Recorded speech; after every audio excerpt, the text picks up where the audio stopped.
안녕하십니까. 경제와 이슈 유효상입니다. 국내 제약 바이오 업계의 신약 후보 물질과 약물 개발 플랫폼의 기술 수출 계약 규모가 크게 증가하고 있습니다. 글로벌 시장에서 기술력을 인정받으면서 국내 제약 바이오 산업의 위상이 크게 달라졌다는 평가가 나오고 있는데요. 경제와 이슈, 오늘의 이슈는 다시 도약하는 K바이오 세계 시장에서의 성공 열쇠는입니다.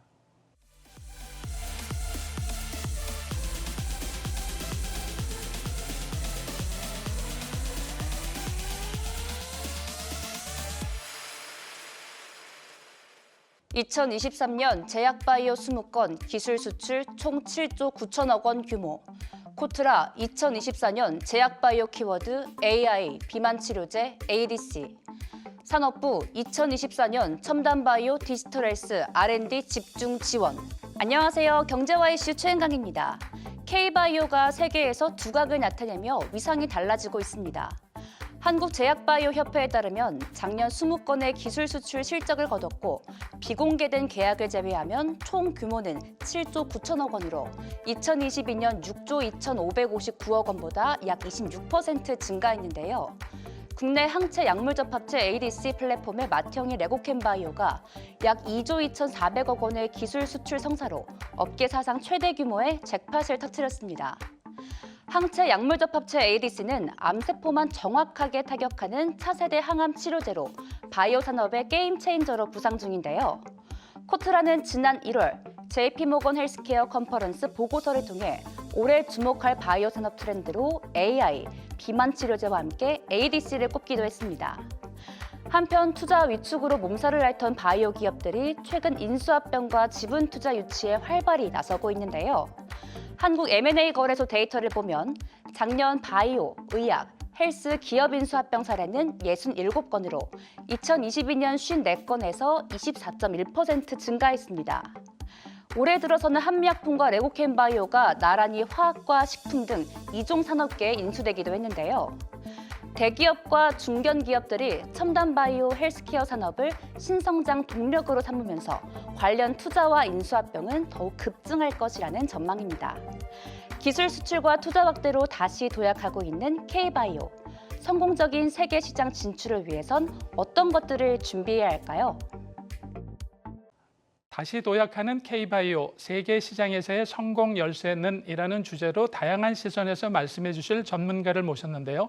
이승규 한국바이오협회 부회장님 함께합니다. 안녕하세요. 네, 안녕하세요. 경제가 최근에 굉장히 좀 어려워서 어떤 이제 활력, 동력을 찾아야 된다 그러는데 그 동력을 바이오에서 찾자라는 얘기들이 굉장히 많이 있는데요. 2024년을 맞이해서 바이오 산업에 대한 전망이나 현황은 지금 어떤 상태인가요?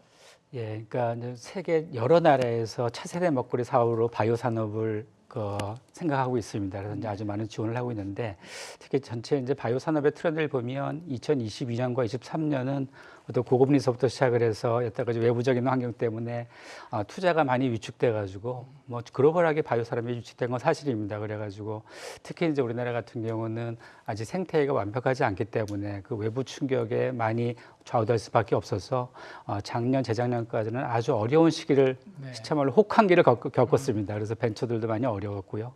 근데 이제 올해부터를 보면은 추세들이 뭔가 이제 바닥을 찍었다라고 하는 그 심리적인 분야도 하나 있는 것 같고요. 그다음에 금리의 인하에 관련된 부분이 계속 시그널이 나오기 시작하면서 이제 벤처 쪽으로 투자가 계속 이어지는 부분이 바이오 산업계를 다시 한번 점프할 수 있는 그 시기가 2024년이 아닌가 보고 있고요. 이걸 다시 또 이제 국내 바이오 산업계로 갖고 들어오면 그동안에 많은 성과를 냈었던 기술 제작한다든지 뭐 글로벌 임상을 한다든지 하는 부분들이 성과가 있었었는데 그 잠재적인 성과들이 이제는 실질적으로 사업으로 변해가는 특히 뭐 M&A, 큰 M&A를 한다든지 라이싱 아웃이 빅파버는 크게 이루어진다든지 하는 그것들이 다시 이제 바이오 산업이 다시 한번 반등할 수 있는 모멘텀을 준 것 같고 이건 아마 이제 24년서부터 시작해서 계속 상승하는 기류가 되지 않을까 그렇게 생각을 합니다.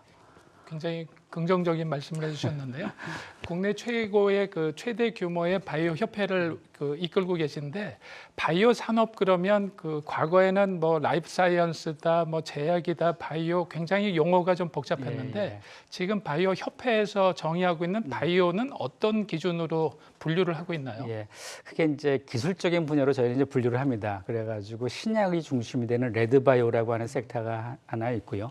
또 하나 요새 아주 환경적인 문제, 에너지적인 문제가 있어가지고 화이트바이오라고 하는 섹터가 있습니다. 이거는 이제 그동안 석유의 원료를 써가지고 이제 CO2 문제도 나고 여러 가지 문제가 나오는데 그거를 CO2 프리인 아니면 서스테이너블 환경을 만드는 바이오 매스를 이용해서 에너지랑 소재를 개발하자고 하는 게 이제 화이트 바이오라고 하는 거고, 그 이제 에그리컬처 쪽에 농 쪽에 관련된 부분에 바이오 기술이 접목된 것이 이제 그린 바이오라고 하는 것이 있고요. 그 다음에 여기에 데이터라든지 AI라든지 다시 디지털적인 IT적인 혁신 기술들이 들어오면서 저희가 융합 바이오라고 하는 섹터를 가지고 이 네 개 분야로 저희가 이제 여러 가지 회원사에 관련된 부분이든지 산업에 관련 정의를 저희가 하고 있습니다. 그럼 그 네 개 분야 중에서 그래도 우리나라가 경쟁력이 있다 그러면은 뭐 다 경쟁력이 있겠지만 어떤 분야가 조금 더 강점이 있다고 지금 평가를 하시나요? 예, 여기서 네 개 중에서 먼저 우선순위를 정하자 그러면 저희 회원사들이 저한테 질타가 심할 테니까 일단 중요도나 비중을 놓고 본다면 아직까지는 레드바이오 쪽에 좀 비중이 큰 것 같습니다. 일단 시장 마켓 사이즈 정도도 크기도 하고 이제 우리나라 그 레드바이오 쪽은 기존 이제 제약사들이 그 기존 케미칼 그 정책에서 많이 바이오 쪽으로 넘어오게 되면서 많은 R&D 성과가 내기도 했었고요. 그 다음에 특히 이제 바이오 신약 개발 같은 경우는 벤처형입니다. 그러니까 하이 리스크 하이 리턴의 벤처형이기 때문에 우리나라 같이 도전적인 이런 마인드를 가지고 있는 국가에는 참 어울리는 구조이기 때문에 일단은 지금 레드바이오가 가장 많이 큰 포션을 차지하고 있고, 특히 우리나라가 이제 IT에 관련된 강점을 가지고 있기 때문에 IT와 바이오가 접목된 융합 바이오 쪽이 갑자기 한 5년 전서부터 창업도 활발하게 되고 그렇게 되고 있습니다. 그래서 아마도 그 두 분이 전체가 바이오 산업을 이끌고 있고, 그다음에 그린 바이오, 화이트 바이오는 그 뒷단에서 많은 혁신적인 기술 개발을 통해서 바이오 산업을 구성하고 있습니다. 네, IT 분야에 그 매년 그 라스베가스에서 열리는 예. CES가 있다 그러면 바이오 분야는 같은 시기에 샌프란시스코에서 네, 열리는 JP 모건 예, 예. 헬스케어 컨퍼런스가 굉장히 유명한데요. 예, 예. 그 바이오 하시는 분들의 거기 가보는 게 꿈이기도 하고 그런데 그렇죠. 금년도에도 다녀오셨는데 예. 금년도는 어떤 트렌드가 바이오 분야에서 좀 보여지는 게 있나요? 예, 그러니까 이번에 JP 모건은 작년에 비해서는 큰 차이가 났더라고요. 작년에는 참여율이 좀 낮았던 부분이 있었는데 아마도 이게 여러 가지 외형적인 부분이나 금리적인 문제 때문에 투자가 절되기 때문에 좀 참여도가 좀 낮았다는 생각이 들고요. 결국은 이번에 24년 갔을 때 참여도가 높았다고 하는 거는 다들 공이 이제 바이오 산업이 글로벌하게 다시 한번 점프할 수 있는 시기가 왔다는 걸 저희가 거꾸로 느꼈던 것 같고, 특히 이제 JP 모건 컨퍼런스 같은 경우는 이제 인바이트 온리의 그렇죠. 굉장히 톡을 하게 어렵다고 그렇죠. 그러는데. 톡을 합니다. 그리고 아마도 전 세계적인 투자자에 관련된 부분이 다 오기 때문에 어느 누구도 다 가고 싶어 합니다. 그래서 그런 것들이 이제 한국이 바이오 산업의 혁신 기술들이 점점 좋아지기 시작하면서 참여율도 높아져서 JP 모건에서도 한국에 관련된 그 슬러시나 이런 것들을 아주 많이 주고 있습니다. 그러면은 요번에 그 참석했던 데 중에서 좀 대표적으로 우리나라의 좀 위상을 높일 만한 이런 사례는 어떤 게 있었나요? 그러니까 제가 이번에 처음 가서 참 가슴 뿌듯한 걸 느꼈었는데, 일단 메인 컨퍼런스에서는 진짜 다국적 제약회사에 톡을 합니다. 그러니까 작년 같은 경우에 작은 애들이 어떤 파이프라인을 가지고 비즈니스 모델이 어떻게 되고 하는 부분을 톡을 했었는데, 이번엔 메인 톡에서 우리나라의 세 회사가 회자가 됐습니다. 네. 그리고 작년에 뭐 MSD나 아니면은 노바티스랑 존슨앤존슨이랑 같이 라이징 아웃을 했던 큰 기업들이 있거든요. 그래서 이 빅파마의 대표이사들이 나와서 톡을 하면서 한국의 오른세라피스, 종근당, 유한양행이라고 하는 혁신 기술을 가지고 있는 아시아 시장에 관심을 저희가 높여가고 있다라고 하는 톡을 할 정도로 한국의 바이오 산업의 위상이 아주 커진 것 같고요. 그다음에 이제 저희는 가서 프로그램을 두 개를 합니다. 하나는 크로스 IR 프로그램을 하고, 그러니까 우리는 한국에 많은 벤처들이 가서 투자자들 앞에서 톡을 하는 그거 하고, 그다음에 참여자들은 외국에 이제 캐피탈리스트들이 들어와서 하는데, 올해는 저희가 2시간 반을 했고 정원이 원래 100명이었는데 거의 한 180명까지 오고 그 외국에 있는 캐피탈리스트들이 끝까지 자리에 남아 있으면서 질문을 하는 걸 보면은 이게 한국의 기술을 되게 리스펙을 하는구나라고 하는 거를 저희가 몸소 느끼면서 아주 JP 모건 헬스케어를 좀 성공적으로 마치고 왔습니다. 그럼 매년 뭐 5년, 6년 예. 계속 다니셨던 걸로 아는데 금년부터는 위상이 굉장히 달라졌다라는 이런 느낌이 예. 굉장히 좋은 사인인 것 같은데요. 그럼 좀 구체적으로 들어가서 지금 그 국내 아까도 말씀하셨지만 레드바이오 쪽이 좀 강하고 정부도 레드바이오 쪽을 좀 그 추진하기 위해서 뭐 센터 같은 것도 만들고 해외에다가도 뭐 협력센터를 만들다 이런 것들도 하는데 국내 이런 그 바이오 스타트업들이나 이런 데는 분위기가 어떤가요? 주로 어떤 분야가 많이 창업이 되고 자금이 좀 몰리는 분야는 어떤 게 좀 있을까요? 아무래도 레드바이오 쪽이 많이 몰립니다. 일단 레드바이오 쪽이 시장 면에서 본다면 어떻게 보면 투자 가치가 되게 높죠. 레드바이오 같은 경우는 이제 가다가 뭐 임상을 들어가거나 라이언스 하우스를 들어가게 되면 회사의 밸류는 뭐 아주 천문학적으로 높아지는 거기 때문에 이제 투자자 입장에서 본다면 레드바이오가 좀 좋은 것 같고요. 근데 이제 레드바이오의 단점은 아시겠지만 약간 시간이 호흡이 긴 산업이 레드바이오 호흡인 거고 특히 이제 그 다음 섹터로서는 디지털 헬스케어 쪽에 아주 많은 투자가 이루어지고 있습니다. 그래서 디지털 헬스케어 쪽은 아무래도 레드바이오보다는 호흡이 약간 짧기 때문에 금방 저희가 성과를 확인할 수 있는 부분들이 좀 있거든요. 그래서 이제 그런 부분들이 아마 좀 바이오 시장을 좀 더 활성화돼 가는 것 같고 그다음에 이제 바이오 인더스트리가 많이 산업적인 부분으로 성장하면서 소재부품 장비에 관련된 부분에 기회들도 많이 나옵니다. 근데 이제 그 부분들이 이번에 어떻게 보면 코로나를 거치면서 그 소재품 장비에 대한 중요성이 아주 많이 인식이 돼서 소재품 장비에 관련된 그 회사들도 상당히 지켜볼 만한 가치가 있지 않을까 그렇게 생각을 합니다. 구체적인 성과를 많이 냈다 그러면은 뭐 셀트리온이라든가 그 삼성바이오로직스의 자회사로 있는 에픽스 이런 데서 그 바이오 시밀러라는 거로 굉장히 그 매출도 많이 내고 그랬었는데 우리나라의 이 바이오 시밀러가 좀 그 강점인 이유가 있을까요?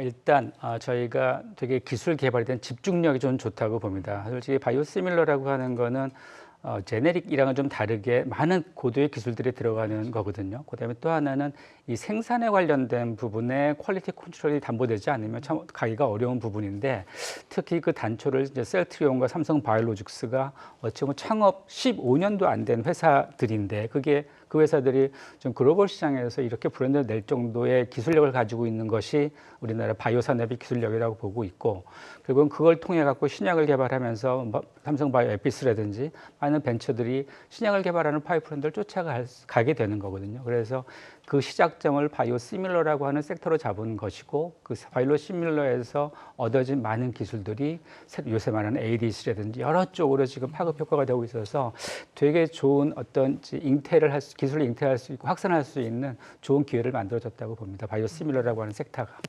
그런 차원에서 보면은 그 CDMO라는 게 굉장히 좀 핫 이슈인데요. 그 CDMO가 바이오시밀러를 생산하면서 쌓였던 노하우 같은 것들을 활용해서 한다고 보여지는데 CDMO가 세계적으로 굉장히 각광을 받고 있는데 우리나라도 앞으로 전망이 좋다 이런 얘기를 하고 있는데 CDMO는 어떤 내용이고 어떤 회사들이 좀 많이 하고 있나요? 그 삼성 같은 경우 회사들이 CMO를 통해서 생산성 있고 아주 안정하고 퀄리티 컨트롤 가능한 생산을 했고 그다음에 그거를 글로벌 스탠다드에 맞는 다큐멘테이션을 할 수가 있었기 때문에 지금의 CDMO는 디벨롭까지 같이 되는 거거든요. 그래서 이제 그런 시장을 진행하게 되는 것 같고, 그래서 아마 작년서부터 많은 제약사들이나 많은 이제 회사들이 CDMO 사업에 관련된 부분에 도전을 한 걸로 알고 있습니다. 근데 여기는 약간 많은 허들들이 있고 노력들이 좀 필요한 부분입니다. 그러니까 글로벌 스탠다드에 맞아야 되는 부분이 있기 때문에 그 부분을 좀 더 면밀히 봐야 될 부분이 좀 있죠. 네. 그러면 그 CDMO 자체에 대한 그 전망도 우리나라가 경쟁력을 좀 갖고 있다고 봐도 될까요? 예, 네. 있다고 볼 수 있습니다. 충분히. 네. 그 바이오가 미래 먹거리다 보니까 현 정부도 바이오에 대해서는 굉장히 신경을 많이 쓰는 것 같고요. 모태 펀드나 이런 게 조금 사이즈는 줄였다 그러지만 바이오에 대한 투자는 굉장히 좀 활성화시켜서 늘리려고 하는 것 같은데 바이오 그 투자 펀드나 이런 투자 현황은 어떤 상황인가요? 개인적으로 좀 불만이 좀 있습니다. 그러니까 불만이라기보다는 이제 모든 정부의 여러 가지 정책들이나 펀드나 이런 것들이 시급성도 있게 되는 거고, 그러니까 긴 전략으로 갈 수 있는 부분도 있고, 짧은 전략으로 갈 수 있는 부분이 있는데, 좀 아쉬웠던 부분은 작년에 저희가 이제 메가 펀드에 관련된 부분에 펀드를 조성하는 것이 너무 늦어져서 그 제일 좋은 게 그 회사들이 좀 어려운 사정일 때 빨리 크로즈를 해서 투자하는 그 선순환적인 구조를 해줬었는데 그렇지 못했던 것이 좀 산업계에서는 좀 아쉬운 부분이 좀 있는 것 같고요. 이제 이번 정부 뭐 다른 정부도 마찬가지지만 정부에서는 바이오 산업을 육성하기 위해서 아주 많은 뭐 비전도 얘기를 하고 많은 그 계획도 발표를 합니다. 근데 이러한 내용들이 산업계와 약간 좀 소통을 충분히 좀 하면서 산업계가 좀 피부로 느낄 수 있는 전략들이 나와야 될 것 같고요. 그 다음에 결국은 이 많은 지원책들을 파이낸스나 경제적인 부분으로 끌고 갈 수 있는 건 기업들이 역할이거든요. 그러니까 결국 기업들이 그 목적을 달성하기 위한 툴들이 뭔지를 제공해 주는 것도 이제는 좀 더 정부에서도 그런 부분의 관점에서 접근을 해야 되지 않을까 싶고 이번에서 가장 중요했던 게 민간이 주도할 수 있는 그런 생태계를 만들겠다고 말씀을 하셨기 때문에 결국은 특히 이렇게 이머징 마켓인 바이오 쪽에서도 민간이 좀 주도해서 글로벌 시장에 나갈 수 있는 그런 제도적인 보완이라든지 투자 정책들을 좀 산업계의 흐름에 맞게 좀 진행해 주십사 하는 게 좀 저희 산업계 바람입니다. 아까 처음에도 말씀을 해주셨지만 그 빅파마들이 스타트업들이나 좋은 기술을 가지고 있는 데를 M&A에서 커가고 있는 기업들이 굉장히 많은데요. 네. 해외에서 보면 뭐 대표적으로 바이오엔텍이나 이런 데들 보면 메신저 RNA에 관련된 거 가지고 천문학적으로 기술 이전도 되고 기업 가치도 높아졌고요.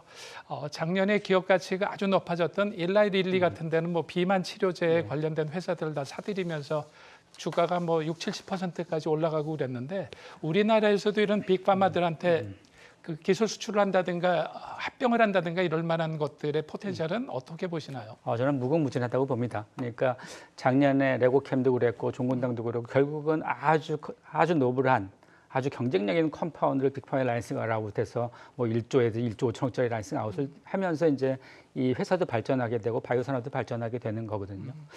이제 결국은 이제 이 재작년까지만 해도 기술 이전에 관련된 부분이 거의 뭐 10조 이상의 딜들이 이루어졌고 그래서 이번에 저희가 JP 모건을 가보면 많은 글로벌 회사들이 아시아 섹터에 관심을 아주 많이 가지고 있습니다. 그래서 결국은 이제 많은 빅파마들이 파이프라인을 확보할 때 결국 아시아 시장에 있는 혁신 기술들의 컨텐츠가 그 파이프라인 들어갈 수 있는 기회가 점점 많아지기 때문에 글로벌 투자자들도 아시아 시장을 와칭을 하면서 많은 기회를 보고 있습니다. 그래서 좀 이제 그 바이오 산업계에서는 물론 끊임없는 라이센싱 아웃을 통해서 자기 기술을 프로브 컨셉을 하는 부분도 물론 좋기도 하고 그게 생태계의 가장 큰 롤이기도 하지만 이제는 좀 올해서부터는 글로벌 빅파마가 한국에 있는 회사를 M&A를 하고 그런 식으로의 성장을 좀 더 다른 차원의 성장할 수 있는 기회가 되길 바라고 아마 그게 늦지 않은 시간에 충분히 가능하리라고 봅니다. 네, 부회장님께서 말씀 주신 대로 혁신 바이오 기업들이 단지 뭐 IPO가 중요한 게 아니라 라이센싱도 좀 활발하게 해야 되고 이렇게 말씀을 주셨는데 그러면 이들 기업들이 어떤 방식으로 회사를 키워나가면서 세계 시장에 노크를 하면 좋을까요? 뭐 투자 펀드도 중요하고 라이센싱도 중요하고 그런데 어떤 단계를 밟는 게 의미가 있을까요? 참 어려운 말씀이십니다. 근데 이제 분명하게 글로벌 시장에 가려면 글로벌에 가야 됩니다. 그러니까 계속 인터페이스를 넓혀야 되는 부분이거든요. 그러니까 저희가 이제 글로벌 IR을 할 때 가장 실패했던 몇몇 케이스를 보면 저쪽이 원하는 거를 주지 못하는 케이스가 있습니다. 그러니까 이제 노바티스랑 저희가 IR 프로그램을 할 때 앞단에 여러 가지 그 기술에 관련된 설명을 많이 하는 것보다는 자기 핵심 기술에 관련 설명들을 좀 해야 되는 부분이 있고 뭐 그렇게 계속 글로벌 시장에 가서 글로벌 시장의 어려움을 이제 뭔지를 좀 부닥치고 그다음에 그걸 갖다가 회사로 들어와서 녹여내는 그런 전략들이 좀 필요하기 때문에 이제 계속 글로벌로 만날 수밖에 없고 그다음에 또 하나는 이제 뭐 신약을 개발하거나 여러 가지 헬스케어 쪽에 디벨롭을 할 때 그 기준을 글로벌 스탠다드에 맞는 가이드라인을 놓고 진행을 해야 됩니다. 그러니까 어차피 약이라고 하는 거는 미 FDA를 통과해야 되고 거기서 이제 신약이 나와야 되려면 처음서부터 시작을 할 때 디자인들을 이 미 FDA 통과할 수 있는 그 기준에 맞춰서 진행을 해야 되는 부분이 있고 특히 임상이 더 그렇죠. 그러니까 우리나라가 지금 가장 부족한 부분이 글로벌 임상에 관련된 임상 디자인에 관련된 부분이 제일 적은데 그런 부분들을 글로벌 시장에 맞춰야 되는 부분이 있어서 이걸 좀 성공하기 위해서는 정부도 그러한 정보들을 계속적으로 끊임없이 민간 기업들한테 줘야 되는 부분이 있고요.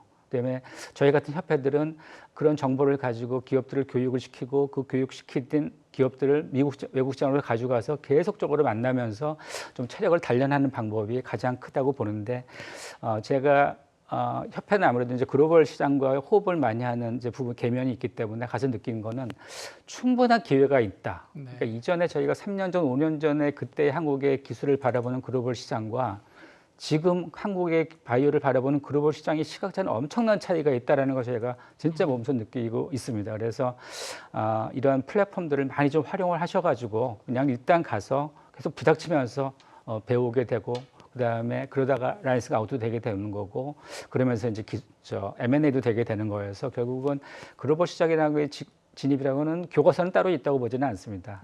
그리고 이제 최근에 각광받을 아까 ADC도 말씀을 해주셨는데 기술 트렌드에서 굉장히 핫한 분야는 어떤 그 분야들이 좀 있나요? 그러니까 이제 분야로 따지면 아무래도 셀 엔진이 가장 지금은 제일 아마 클 것 같고요. 그다음에 이제 다음에 ADC 같은 경우가 뭐 글로벌 파마들도 ADC 관련된 부분에 이제 많은 이제 자금도 투여하고 디벨롭도 하고 있고 레고캔 같은 경우도 ADC 같은 경우도 아주 큰 성과를 이뤘죠. 그러니까 ADC가 아마 좀 더 가까운 시간 내에 좀 가능성이 있는 기술이라고 볼 수 있고요. 그다음에 셀 엔진은 아무래도 이제 중기 정도의 지금 이제 임상은 들어가서 뭐 신약도 나오기도 하지만 좀 더 폭발적으로 많이 파이프라인이 확대가 된다면 아마 셀 엔진이 충분하게 다음 거를 이어갈 수 있는 부분이 아닌가 일단 좀 그렇게 생각을 합니다. 그리고 좀 특이하게 엔비디아나 구글 같은 데서도 AI를 활용해서 바이오 분야에 들어온다 이런 얘기도 있는데 그거는 어떻게 들어온다라는 거고 국내도 그런 비슷한 움직임들이 좀 있나요? 이제 데이터 AI가 들어오는 바이오 산업에 들어오는 거는 약간 두 가지의 환경이 조성됐다고 봅니다. 하나는 뭐냐면 기존의 신약을 개발하는 그 전통적인 방법 가지고는 IR을 맞추기가 쉽지가 않다. IR이 제로로 떨어진 지가 2020년대에 떨어졌습니다. 그러니까 결국은 아무리 투자를 하고 아무리 해도 수익성이 안 난다는 거죠. 결국 그 말은 뭐냐면 뭔가 획기적인 방법이 필요하다. 그 획기적인 방법은 뭐냐면 앞단에서 약물 스크리닝한 비용들을 좀 더 줄이자고 하는 부분이죠. 그래서 결국은 이 AI를 이용해서 아주 많은 논문과 데이터를 통해서 앞단에 약물 스크리닝하는 거를 아주 짧은 시간에 효과적으로 할 수 있는 방법을 필요로 했기 때문에 이제 그게 들어온 것 같고요. 그다음에 또 하나는 결국 임상을 해야 되는 부분이 제일 많이 돈이 드는 부분인데 과연 임상이라고 하는 거는 자기 약물에 맞는 환자를 정확히 리크루트를 해서 그 약물의 효과를 보고 데이터를 내는 건데 기존에는 그냥 랜덤하게 환자를 모집해서 했었죠. 근데 이제 AI가 들어오면서 여기에 유전 정보라든지 라이프 로그 데이터, 기존의 논문 데이터, 임상 데이터들이 망라되면서 정확하게 환자를 리크루트할 수 있는 그런 툴이 생기게 됐습니다. 그래서 신약 개발의 AI는 그런 형태로 많이 발전을 한 것 같고요. 또 하나는 이제 산업적인 확장적인 면에서 이 데이터라고 하는 그 워딩이 이제 바이오 산업으로 들어오면서 빅데이터가 만들어지게 된 거죠. 그래서 이 빅데이터를 산업화학에서 나온 것들이 뭐 디지털 헬스케어 쪽에 이용되는 여러 가지 AI 알고리즘을 이용해서 하는 부분들이 확정이 됐습니다. 그래서 아마도 지금 말한 여러 가지 그 IT 기업들은 이제 후반부에 말씀드렸던 확장성에 관련된 부분이 많이 들어오게 되는데 이 부분의 시장의 확장성과 파괴력은 저희가 보기에는 아주 엄청날 거라고 봅니다. 그러면 일반적인 투자자들이 이런 그 차세대 먹거리에서 같이 편승해서 좋은 기회를 찾으려면 어떤 거에 좀 관심을 가지고 무엇을 좀 눈여겨보면 좋을까요? 진짜 그건 어려운 얘기신데요. 그러니까 이제 이게 융합적으로 넘어가게 된다면 이게 이제 과연 시장에 필요로 하는 기술인지는 먼저 좀 봐야 될 것 같습니다. 그러니까 이게 약으로 어떤 기존의 산업을 디벨롭하는 분야는 뭐 기존의 산업에 나온 그 평가 기준이 있기 때문에 그걸 눈여겨보시면 되겠지만 새로 나온 요새 뭐 CS에서 아주 핫하거나 이런 뭐 수면의 잠을 보장하는 여러 가지 진짜 기술들이 그거는 그 기술이 과연 얼마나 확장성이 있는지를 보면 되거든요. 근데 그 에이슬립이라는 기술은 뭐 스타벅스에서 아주 다른 분야의 이 업종에서 컬래버리 된다고 하는 거는 확장성이 아주 크다는 겁니다. 그래서 물론 하나의 기술을 보시면서 그게 어떻게 발전해 가는지도 보는 것도 중요하긴 하겠지만 그 기술, 이 플랫폼을 가지고 어떤 사업까지 넓혀가느냐도 제가 보기에 되게 중요한 부분인 것 같아서 그 부분을 좀 유심히 좀 바라보신다면 뭐 단기적인 투자보다도 뭐 장기적인 관점에서 좀 투자의 매력도가 있지 않을까 이렇게 봅니다. 그럼 마지막으로 그 바이오 산업을 위해서 굉장히 그 많은 일들을 하고 계신데 바이오 그러면 또 한편으로 떠오르는 용어 중에 규제도 굉장히 얘기가 많이 되고 있는데요. 그 협회 차원에서 보면은 우리나라가 다른 나라에 없는 이게 대못이 박혀 있는 규제라든가 조금 빨리 개선하면은 우리나라 산업 발전에 도움이 될 만한 그런 내용들은 어떤 게 있을까요? 여기서 제가 이제 규제 하나하나를 항목을 짓는다고 하는 건 좀 어려운 부분이 있는 것 같고요. 그러니까 이런 거죠. 그러니까 결국은 이제 어느 누구도 예측하기 어려운 혁신 기술이라고 하는 게 있는데 혁신 기술이 시장에 나오는 그 규제 조건들이 기존의 산업에서 만들어졌던 규제를 조건을 가지고 한다면 제가 보기에는 그거는 어불성설이라고 보고 있는 거고, 그러니까 지금 글로벌하게 막 떠오르고 있는 바이오 국가들이 있습니다. 뭐 동남아시아 국가도 있고 누가 여러 이견이 있겠지만 중국도 있고, 근데 이런 나라들의 특징은 뭐냐면 네거티브 규제를 둔다는 거. 시장에 먼저 나와서 검토를 받은 다음에 그 다음에 새로운 규제들을 만들어가면서 시장이 안정화될 수 있게 만드는 부분이 하나 있습니다. 그래서 지금 약간 우리나라는 약간 이거 혼재되어 있는 것 같습니다. 이전에 전통적인 기술에 대한 규제와 새로운 규제에 대한 기술에 대한 규제가 혼용이 돼 있고, 그다음에 결국 이거를 집행하는 분들은 정책을 위반했거나 정책을 집행하는 이제 공무원분이실 텐데, 이 공무원분들이 새로운 산업을 자신 있게 끌고 나갈 수 있는 저는 그런 제도적인 부분도 분명히 필요하다고 봅니다. 아무리 좋은 규제가 있다고 하더라도 그 규제를 집행하는 분이 보수적으로 운영해버리면 그 규제는 보수적인 부분이 되는 거거든요. 그래서 물론 이제 강론적인 여러 가지 규제에 관련된 부분은 산업계에서 많이 제안을 드리겠지만 정부에서 규제를 다루시는 분들은 뭔가 좀 그 혁신 기술이 들어올 수 있는 좀 더 앞을 내다볼 수 있는 규제를 두게 되면 기술도 따라 발전할 수밖에 없기 때문에 좀 그런 것들에 대한 시각의 확장성이 필요하지 않을까 그렇게 생각합니다. 다시 도약하는 K-바이오 세계 시장에서의 성공 열쇠는이라는 주제로 국내 바이오 산업 현황과 신기술 트렌드를 진단하고 세계 시장에서의 성공을 위한 다양한 과제를 점검해 봤는데요. 차별화된 인사이트를 주신 이승규 한국바이오협회 부회장님께 다시 한번 감사드립니다. 감사합니다. 삼성바이오로직스가 K-바이오 최초로 영업이익 1조 시대를 열었고 오랜 기간 공들여온 신약 개발 프로젝트들이 글로벌 시장에서 기술력을 인정받으며 K-바이오의 위상이 달라지고 있는데요. 이제는 바이오가 버블 테마에 그치지 않고 반도체와 배터리를 뛰어넘는 한국 산업의 미래 성장 동력으로 자리 잡길 기대해 봅니다. 지금까지 경제와 이슈 유효상이었습니다. 감사합니다.